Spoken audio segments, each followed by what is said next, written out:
The president also announcing that the European Union is lowering its tariffs on the United States, something Trump is calling a big win.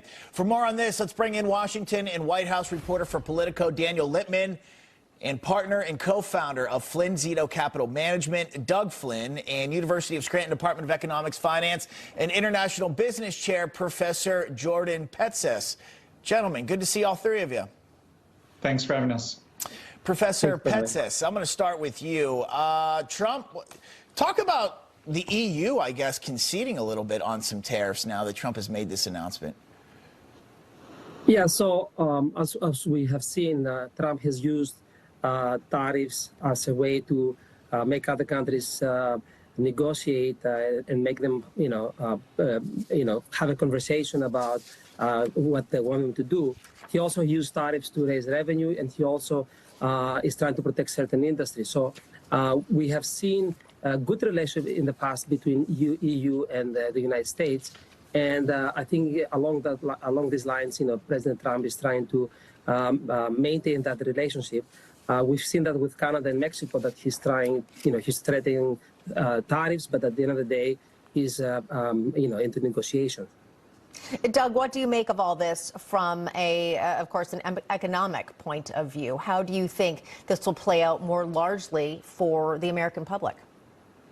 Yeah, I mean, so far so good. It seems like the negotiating, which is what we all thought this was going to be a tactic to be, is working. And he's trying different things. Now with the reciprocal tariffs, it's basically saying, forget whatever deals you had or what, the inequities. It's like, whatever you have on us, we're going to put on you. And so these countries are coming out to say, maybe we can get out ahead of this, negotiate something ahead so we won't fall under this head-for-head tariff, because they're going to lose, and that's what this comes down to. And the thing is, Trump does need to raise revenue. He does want to cut taxes. He does want to do some of those things, and he's promised a lot of tax relief in a lot of different ways. So how else is he going to pay for it? He needs this tariff money. So either the tariff money comes in, or we save a lot of money on this, and we onshore a lot of other jobs and other things which benefit the country. Also, maybe shrink the size of government to a degree with some spending cuts, which I think is happening just as well. Daniel, your take.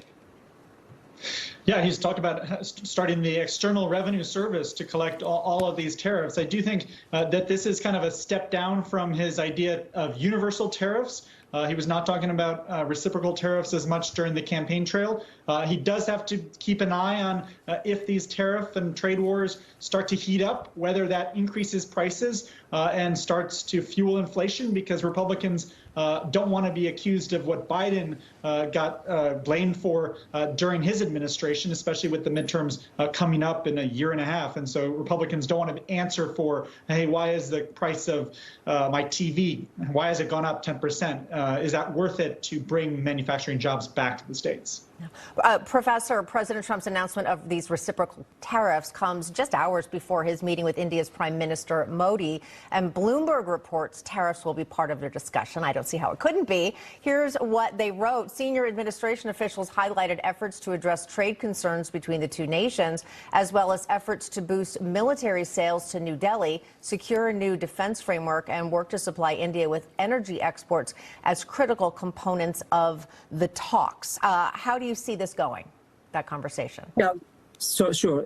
So our India is a great trading partner as well.